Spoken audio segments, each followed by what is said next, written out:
it's not very often that I find myself, I would say 99.9% of the time I tend to agree with my fellow friends, but I think this is one of those times where I actually, I don't have the popular opinion on this. I actually quite like this fusion. From what I've seen, most people hate this fusion. I think JGig says he likes it, and most people say it's not worth dueling. Maybe get some of the epics and call it. I actually quite like this one.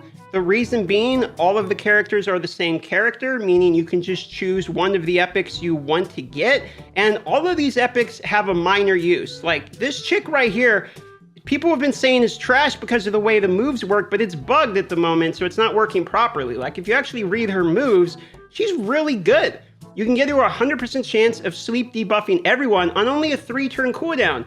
And when they lose that sleep debuff, they get a fear, or they have a chance of getting a fear, right? It goes up to 70% there, which is really good. And then this move here, I think is the one that's glitched, goes down to a 2-turn cooldown, which think about if you have reflex gear on here, places a sleep debuff on ally, right? Heals them 50% of their max HP and fills their turn meter by 50% whenever the sleep debuff expires or gets removed, okay? Heals that ally by 100% and completely fills their turn meter if the sleep debuff is lost due to taking damage from an enemy. From what I understand, this is glitched at the moment, but the way it reads is actually really cool. Like, I actually think that's a fairly unique mechanic, and I'm actually like a pretty big fan of that, to be honest. I think that's really cool, especially if you're going like second in arena or something like that, or if you're just needing to heal people and make it through stuff like Fire Knight. Like imagine, you know, she's in Fire Knight. I don't know, this is just an example that just came to my head, okay? And then she does the sleep plus heal on somebody who's about to die. The Fire Knight hits him and now he has 100% turn meter or something. You know what I mean? It's just an example, but it's the one that comes to my head, okay? So that's a pretty good epic. So if we move on to this guy, Jurojin, okay? Decrease attack right on the basics. So now we have one of those, okay? Shield buff on himself, 25% of the max HP, attacks the enemy, provoke. If his max HP is equal or lower than the champion's, the provoke cannot be resisted.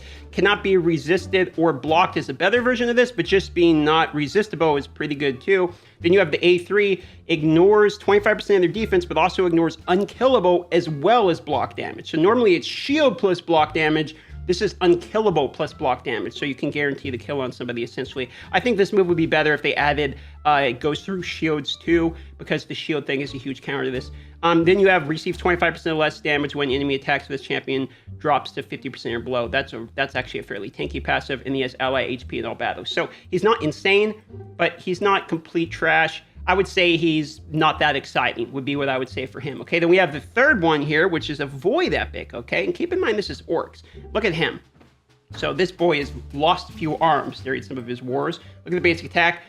Hits twice. Each hit heals the champion by 30% of the damage inflicted. Cannot be critical. I hate it when they do this cannot be critical thing, because it's like, why not just make it where one person, or he hits one time, and then it can crit? Or so, you know, it makes it where your crit damage gear is basically useless on this character, just feels bad. Attacks enemies when not attacking bosses, inflicts pure damage, and decreases the target's HP to 50%. This is not the same as ignoring defense. Pure damage goes through everything, every form of damage reduction, including the type of passives that reduce the damage. So like the one that says 25% less damage, doesn't matter. Pure damage is going to happen. That is the difference between it. Inflicts damage based on this champion's max HP instead, and places a stun debuff for 1 turn if the target already has less than 50% HP. Okay, inflicts damage based on this champion's max HP when attacking bosses. Okay, so this is a little weird because it says if the target already has less than 50% HP, then he's going to do what he normally does when attacking bosses. But this move, again, cannot be a critical strike. Again, this goes down to a 3-turn cooldown, which means with reflex gear, maybe you can do it every other turn because he has a passive which, decreases the value of all enemy shields by 50% at the start of every turn. Then increases this champion's max HP by the same amount, up to 25% of their max HP. Now, I'm assuming what this means is decreases the value of all enemy shields by 50% at the start of their turn. I don't know, because every turn would mean he takes a turn, then the next person on your turn takes a turn, then the next person takes, like, if it's literally every person's turn, then, I mean, real quickly, I'm talking real quickly, those shields can get reduced down to a very small amount. Keep in mind, it's diminishing returns in the reverse way. It's half of a half of a half, so you're going 1/2 into 1/4, 1/8, 1/16, 1/32, 64, 1/20, etc., instead of effectively 2 turns and it's gone. That's not the way the math works, okay? really cool, unique passive. I like when they have these characters with these unique style passives.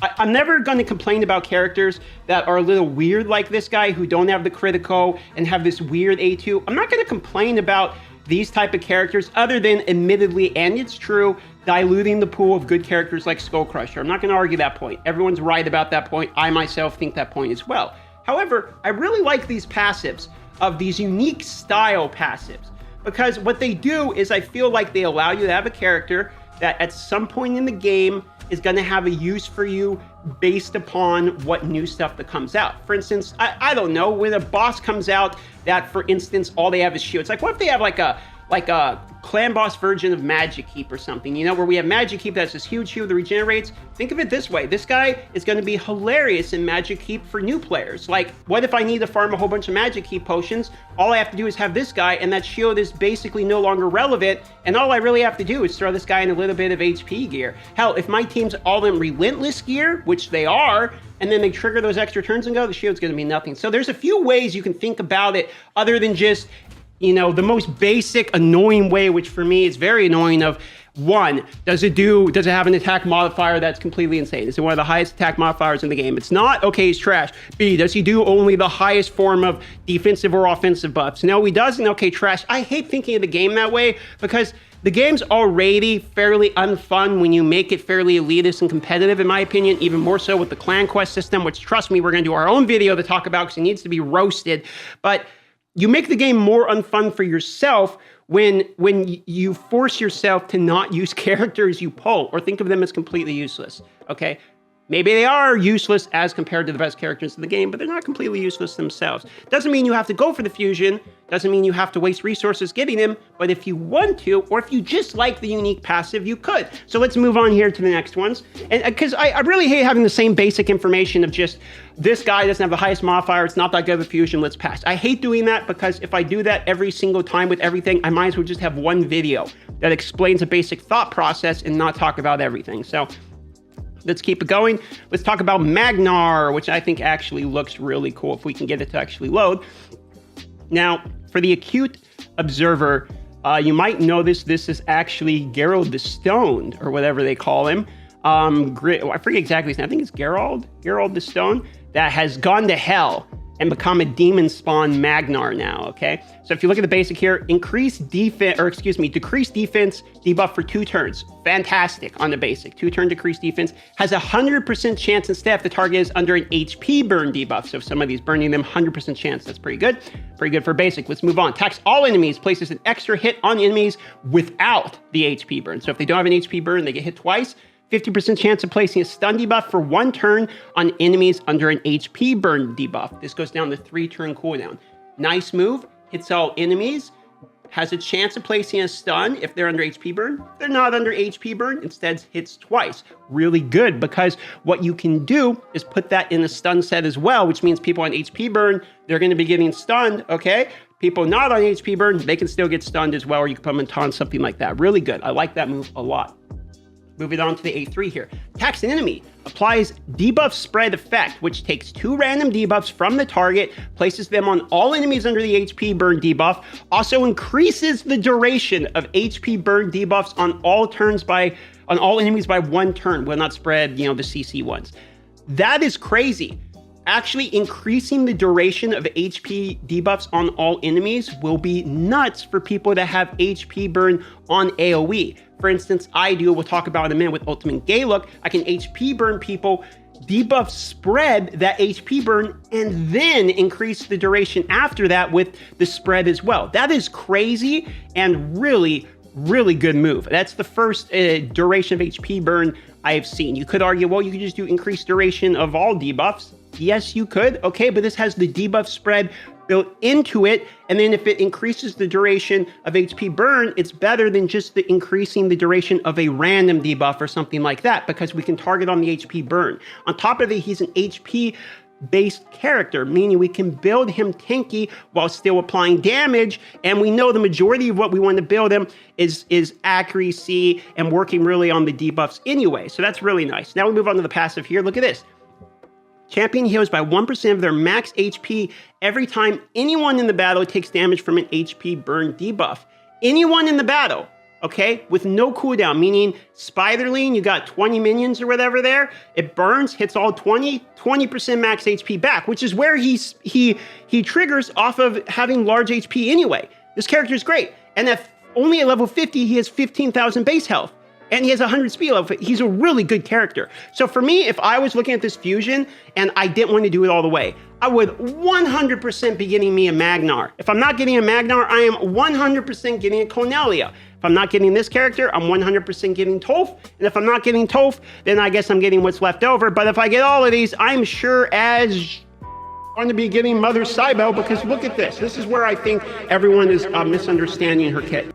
So I recorded about 15 minutes talking about this character, and I did not realize that I had the voice effect on, so I have to do it all again. But let's talk about Mother Cybele, okay? She looks great. First of all, I think visually they nailed it out of the park. Looks fantastic. You got the gem on the back. You got the gem on the top. It's kind of an unholy thing for the Night Rev. Fixed great. Nicely done. Okay, on the basic attack, I love this basic attack, okay? I think this is very good. It's an AoE, so all the stun sets, taunt sets, all that, gonna work great. On top of it, it does decrease speed on it. Okay, meaning it's not just like an AoE with a 10% chance of stunning somebody. When you book this, it's actually going to go to 50% chance of a decreased speed. So you have 50% chance of decreased speed when fully booked. And this is an expensive character to book, okay? This person is going to be a 12 book character, but the majority of them, there's only 3 books of which are going to go to damage. Everything else will go to debuff chance and or cooldown, which is perfectly fine in my opinion. So fills the champion's turn meter by 15%, considering you have somebody with a base speed of 115. This is pretty crazy amount of turn meter fill. And on top of it, you're going to be decreasing the enemy's speed too. So once again, you're getting a turn meter advantage.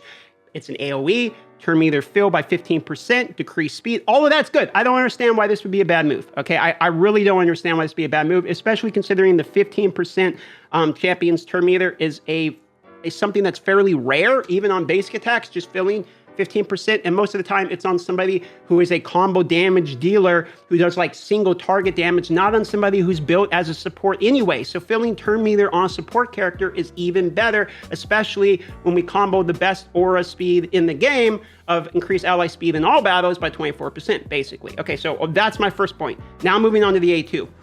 No wasted books, all goes to cooldown, revive on death, and increase defense buff on all allies for 2 turns. Goes down to a 3-turn cooldown, and if you end up lasting blessings or everlasting gifts, or whatever it's called, sometimes there's going to be 3-turn cooldown, and with the amount of speed she has on her, you're going to be going more than likely before your other teammates anyway, so effectively you can keep this up when fully booked with good speed 100% of the time, which is good. I mean, it's objectively good. I don't see why that would not be good. I feel like a lot of kits are getting very overloaded and strong these days. So when we don't see a Sifi level increased speed plus increased defense and block debuffs, and we start to get like antsy. But this is a great move. People still consider Lightsworn, who's a epic void character, very hard to get, a good character strictly because he has this move. The third move is where everyone gives up on her, and it's hard to understand, and people get frustrated. It's a little easier than it sounds, okay? It's a big, long, Great Wall of China text, but here's how it works. You swap HP with a friend, okay? Now, when you swap HP with a friend, after you've swapped, if your friend has lower HP or equal HP, then Cybele is going to get 40% turn meter, 30% increased speed buff, and your ally is going to get the block damage buff for 1 turn. Okay, meaning if your ally is lower HP than you after you swap, they get block damage. Okay, the one who should get it gets block damage. Very simple. Now, if you swap and Cybele ends up with lower HP, she gets the block damage, and your target gets the 40% turn meter and the 30% increased speed buff instead. You guys just swap the buffs. Whoever's the higher gets the increased speed with the turn meter. Whoever's the lower gets the block damage. Now, if it's Cybele that's lower, she also gets 2 continuous heal buffs on this champion, which means she's going to recover effectively 30% of her HP by the time that block damage is up. It's a 1-turn block damage, to give you an idea, okay? Now, if you pair this type of move with a move of a duration buff extender, meaning Lanicus or anything like that, on a 3-turn cooldown, that can make it 2 turns, which means you can have 100% uptime on block damage, continuous heal. You can have effectively 100% uptime on these buffs on somebody. It doesn't matter who you swap, it's just effectively placing buffs on people is what this move really does, okay? And now if you look at the passive here, fully heals the ally with the lowest HP whenever Cybele is killed. So when Cybele dies, your lowest HP, full HP. Heals all allies by 20% of their max HP and fills their turn meter by 15% whenever this champion is revived. So she dies, lowest HP person gets HP. Let's say that person was a reser, reses her. Everyone on your turn or on your side gets 15% turn meter. Everyone on your side gets 20% of their max HP back. Makes sense? Okay. In my personal opinion, I think this is a great kit. I personally like this kit. I think all of the moves on the kit are good. I think the argument that can be made is she takes 12 books, which is a lot of books. But in this day and age, every character takes 12 damn books. I don't know a legendary that comes out that takes 3 books and it's done. I know Landicus takes, at a minimum, 1 book if you only want the cooldown of the charge, but Landicus, for instance, takes 5 at minimum, and that's if you get it all perfect, which I did not. Ninja takes more books than this. I don't understand the argument about books because more than likely you're either free to play or you're not. And if you're free to play, you're not booking this character. Like, you're just not. It's not going to happen. You got to learn to live without books. We all know this. All the free to play people know this. We're not going to be booking any of our legendaries. Maybe we'll use 1 book on somebody that has a cooldown like this one for only 1 that really matters. But for the moment, it's going to be a 6-turn cooldown, which is really long. And that's where I think people are not wanting to recommend this character.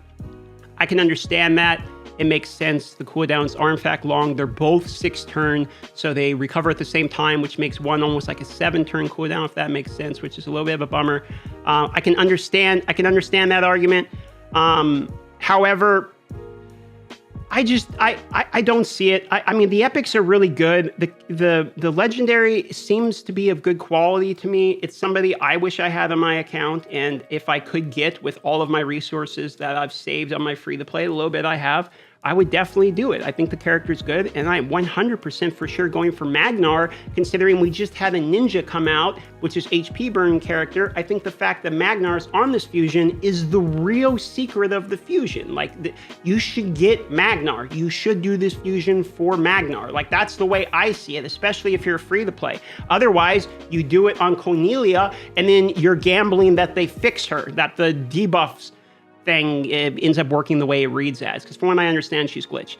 I don't have access to the test server or anything, but that's what I've heard. So you get one or the other, and if you go all the way, you get a good character. I'm sorry. I don't see it on this one. I actually think this fusion's good, and maybe I'm wrong, and you're welcome to tell me why, and you're welcome to say, yes, but look at all the books, but I'm just going to say, okay.